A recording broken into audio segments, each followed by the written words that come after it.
आज के क्लास में मैं आप लोगों को क्लास 11th का रिलेटेड एक्सरसाइज ज्योमेट्री प्रोग्रेशन का जो 9.3 है उसका सॉल्यूशन बताऊंगा। इसमें हम लोग एक्सरसाइज का जो क्वेश्चन नंबर 12 है उसका सॉल्यूशन देखेंगे। तो देखते हैं क्वेश्चन नंबर 12 का क्या सॉल्यूशन होगा। Find the sum of first three terms of the GP, यानी कि the sum of first three terms of a GP. Sum तो दिया हुआ है and their product is one, find the common ratio and the terms हो जाएगा, यानी कि उसका कॉमन रेशियो निकालना है और वो तीनों टर्म क्या है वो आपको निकालनी है।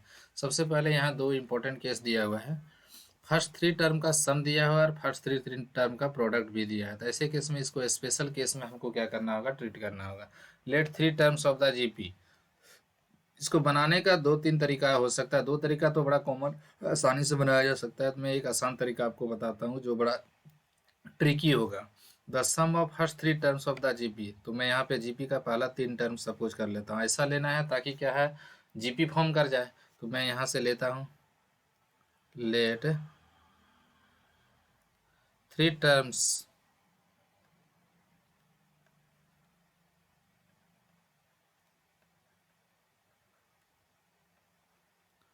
Let three terms of GP. क्या क्या हो जाएगा, एक टर्म को हम ऐसे लेते हैं, देखिए ए बाय आर ले लेते हैं। दूसरा को इसको अगर मान ले फर्स्ट टर्म को आर से मल्टीप्लाई कर देते हैं, सेकंड टर्म आ जाता है। और सेकंड टर्म को आर से मल्टीप्लाई कर देते हैं तो थर्ड टर्म आ जाता है। तो ये हमारा जीपी का क्या हुआ, कॉमन फॉर्म हो गया। जब कोई तीन टर्म का प्रोडक्ट और यहाँ सम दिया रहे तो हम लोग यही फॉर्म को यूज़ करेंगे। ये बड़ा यूज़फुल फॉर्म है। Let three terms of the GP भी a by r a and a r, क्योंकि यहाँ फर्स्ट टर्म को ए बाय आर सपोज किए तो उसको आर से मल्टीप्लाई करेंगे सेकंड मिलेगा, आर से मल्टीप्लाई करेंगे तो यहाँ पे क्या होगा, थर्ड मिल जाएगा। अब यहाँ पे हम लोग जो जो गिवन डेटा है उसमें यूज़ कर लेंगे अकॉर्डिंग टू क्वेश्चन। तो हमारे पास क्या है अकॉर्डिंग टू क्वेश्चन में, सो देखिए अकॉर्डिंग टू क्वेश्चन में यहाँ पे क्या क्या दिया हुआ है। फर्स्ट थ्री टर्म का जो सम है, यानी कि यहाँ पे फर्स्ट थ्री टर्म क्या है, ए बाय आर बनेगा प्लस क्या होगा, ये सेकंड टर्म तो ए है और थर्ड टर्म हमारे पास क्या है, ए आर है। ये तीनों का जो सम आ जा रहा है वो किसके इक्वल आ रहा है, 39/10 के इक्वल आ रहा है। यहाँ से कुछ कॉमन हो सकता है तो कॉमन कर लेते हैं। तो मेनली यहाँ पे हमारे पास क्या कॉमन दिख रहा है, ए कॉमन दिख रहा है। तो ए तो कॉमन आ गया। तो यहाँ से क्या बनेगा, 1/r बनेगा प्लस क्या होगा, ये 1 होगा। अब प्लस क्या होगा, ये r हो जाएगा। इधर क्या हो जाएगा हमारे पास, 39 बाय क्या होगा, ये 10 के इक्वल आ जाएगा। तो यहाँ से थोड़ा सा एलसीएम ले ही लेते हैं, थोड़ा सा सिंप्लीफिकेशन इजी पड़ेगा। तो यहाँ से क्या होगा, ये एलसीएम लेने के बाद 1 + r डिवाइडेड बाय क्या रहेगा, आर रहेगा। आर होल इक्वल में क्या है, 39/10 है। मैं इसको इक्वेशन नंबर 1 सपोज कर लेता हूँ। अगर आगे इसको प्रोसीड करेंगे यहाँ, एंड प्रोडक्ट इज +1, तो यहाँ पे प्रोडक्ट में आते हैं। तो यहाँ पे प्रोडक्ट यानी कि फर्स्ट टर्म सेकंड टर्म और थर्ड टर्म तीनों का प्रोडक्ट, यहाँ पे एंड करके चलेंगे। प्रोडक्ट में जाएंगे तो फर्स्ट टर्म तो हमारा ए बाय आर है, सेकंड टर्म ए है और थर्ड टर्म क्या है, ए आर है। तीनों का प्रोडक्ट किसके इक्वल दिया है, 1 के इक्वल। तो यहाँ से ये आर और ये आर कैंसिल हो जाएगा। तो यहाँ से ए क्यूब इक्वल टू 1 बच जाएगा। तो यहाँ से ए क्यूब इक्वल टू 1, और 1 का जो क्यूब रूट होगा वो 1 ही हो जाएगा, क्योंकि हमें रियल रूट लेना है। तो यहाँ पे 1 हो जाएगा। तो ए की वैल्यू क्या आ गई, 1 आ गई।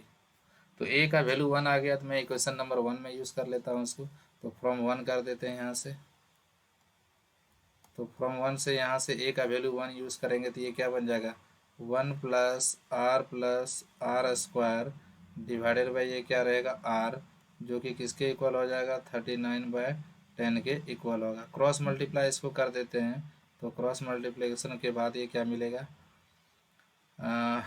10 + 10r मिलेगा प्लस क्या होगा, ये 10r² आ जाएगा।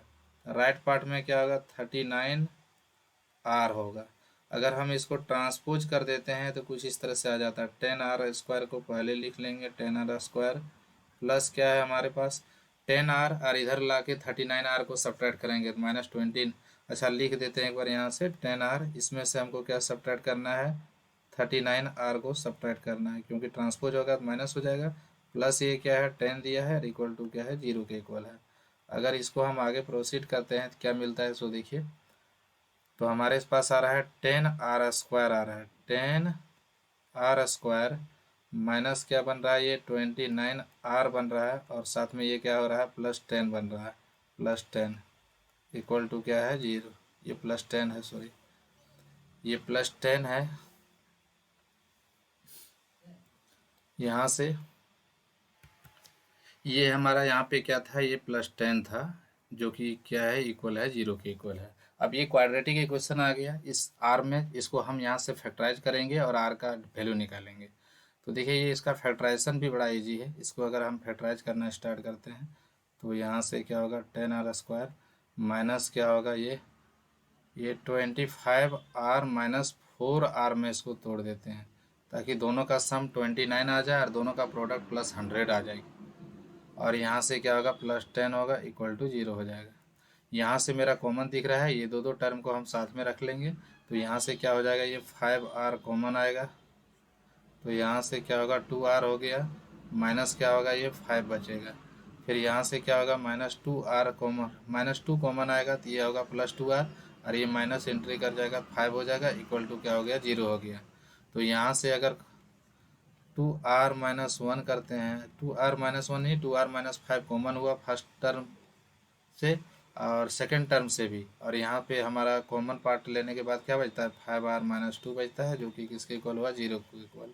अगर बारी बारी से मैं इसको 0 से इक्वेट करूँगा तो r को 2 डिफरेंट वैल्यू, पहला टर्म फैक्टर को इक्वेट करूँगा 2r-5 इक्वल टू 0, यानी कि r का एक वैल्यू तो हमें मिल जाएगी 5/2, और एक वैल्यू क्या होगा, 2/5 होगा। ये दोनों केस लेके दो अलग अलग जीपी बनेगा, और ये दोनों केस में क्या होगा, टर्म भी का वैल्यू बदल जाएगा। तो ये आर का 2 डिफरेंट वैल्यू यूज करते हुए मैं ये दोनों टर्म को निकालने का प्रयास करूंगा। तो यहाँ से हमारे पास जो 3 अलग अलग केस दिया हुआ है, a/r, a और ar, इसमें पुट करते हैं और यहाँ से हम जीपी फॉर्म कर लेते हैं। तो मेरे पास जो जीपी बनेगा वो क्या बनेगा, टर्म्स आर,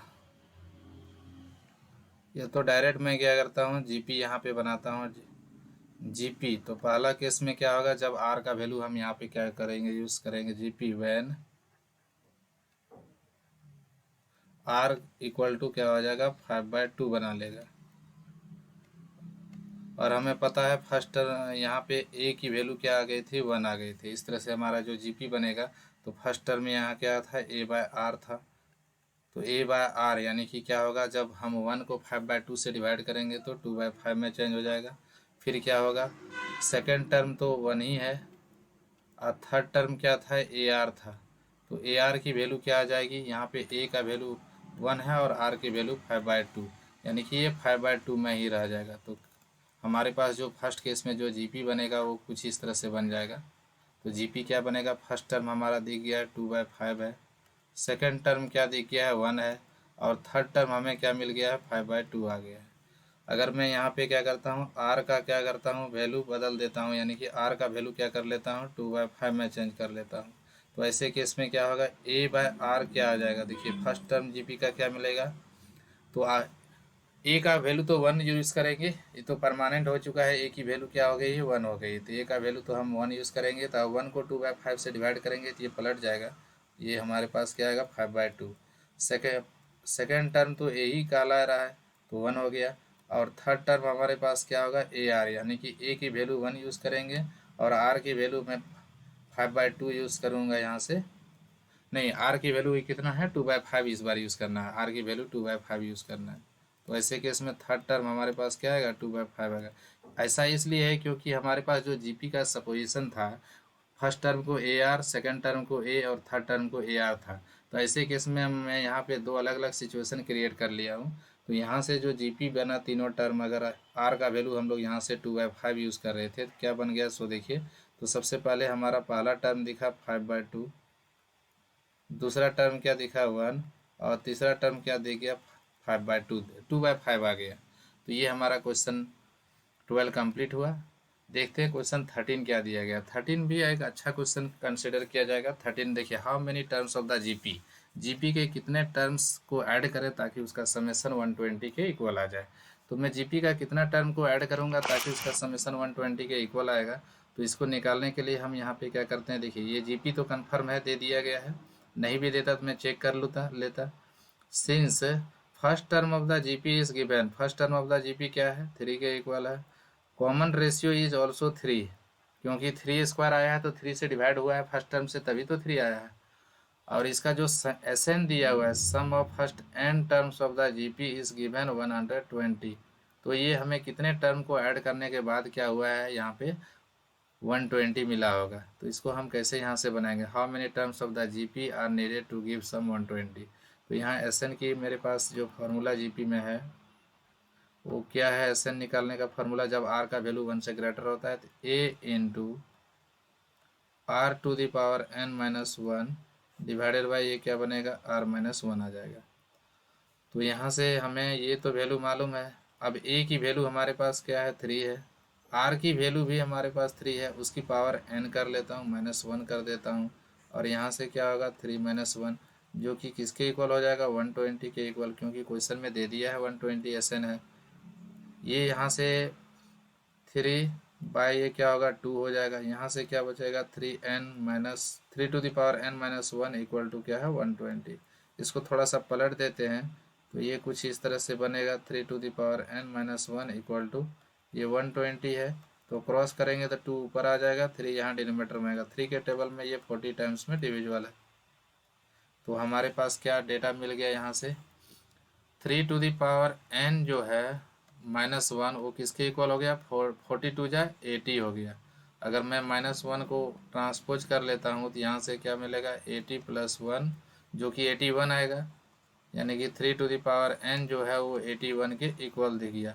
और 81 को हम 3 का क्या करते हैं, पावर के रूप में लिख सकते हैं, 3 टू द पावर 4, 3 का पावर 3 27, तो 3 का पावर 4 जो है वो 81 के इक्वल होगा। जब बेस इक्वल हो जाता है और इक्वालिटी साइन होल्ड किया है तो ऐसे केस पे ये तभी पॉसिबल है जब दोनों का पावर भी इक्वल होगा। तो ऐसे केस में ये जीपी का मात्रा 4 टर्म को ऐड करने पर ही हमारा सम क्या आ रहा है, 120 आ जाता है।